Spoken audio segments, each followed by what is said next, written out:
Hello, one and all. Welcome to another episode of MMA Vision Analysis.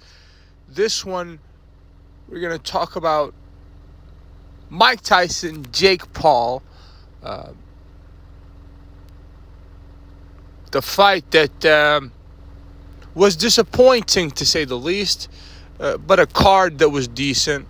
The two fights leading up to the main event, specifically, not in terms of result, but performances from fighters. Before getting started, make sure to subscribe so we can get our community 1,000 subscribers ASAP. It's much appreciated. I don't know why some people thought that this was going to be a competitive fight between a Jake Paul and Mike Tyson. A lot of people obviously looked at the name and thought that the name was going to be doing the fighting against a 27-year-old Jake Paul. That being said, I think a lot of people missed something that's very important. I do understand that Mike is 58 years old, and he's looked in that fight, with all respect, every bit of 58.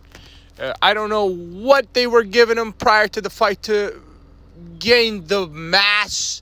He's already a big guy, but just to lean up a little bit. In all honesty, muscle has never been, I think, a good indicator for fights. Just because you have muscle, that's not necessarily a good indicator of fighting ability or what have you. We are talking about Mike Tyson here, a 58-year-old Mike Tyson. I believe the number one problem for Tyson was his knees. He was not mobile the entirety of the fight. He was stationary in one spot the whole time, and just kind of waited for Paul to engage with him to land some big shots. Unfortunately, those never came. One time he caught him pretty good. Didn't do much, in all honesty, but still taking into consideration that Paul's knocked out Tyron Woodley. He's put down Nate Diaz, Anderson Silva, and a 58-year-old Mike Tyson went the entirety of the fight with him. I think that's impressive.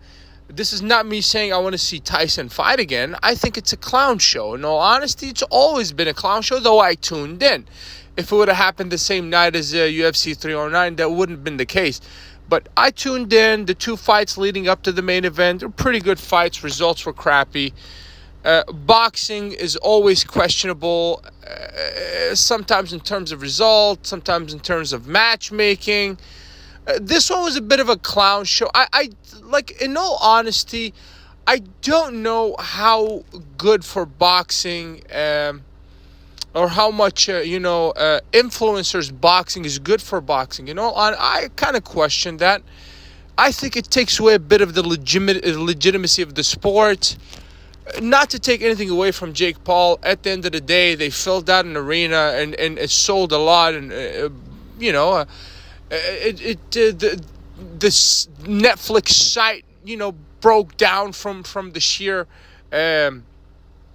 number of people on the site and so on. Look, I can criticize all I want, but for the people that thought it was going to be an actual somehow a competitive fight between the two, I mean, what were you expecting? This, with all respect, is a clown show to begin with.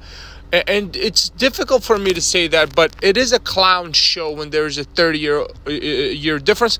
Of course, when you challenge Tyson, he's not going to say no. Of course, he still thinks he can knock you out.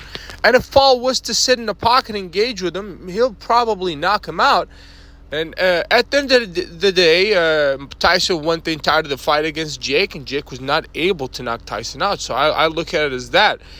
Not necessarily for the fight happening, but at the same time, I think the result for a 58-year-old Tyson to go with a guy that knocked out, former MMA guys much younger than Tyson, it's pretty good.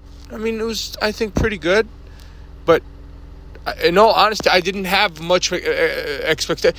Actually, my expectations were so low that I was kind of surprised with Like I said, some of the fights leading up to the main event, not so much the main event itself. It was actually kind of sad to watch.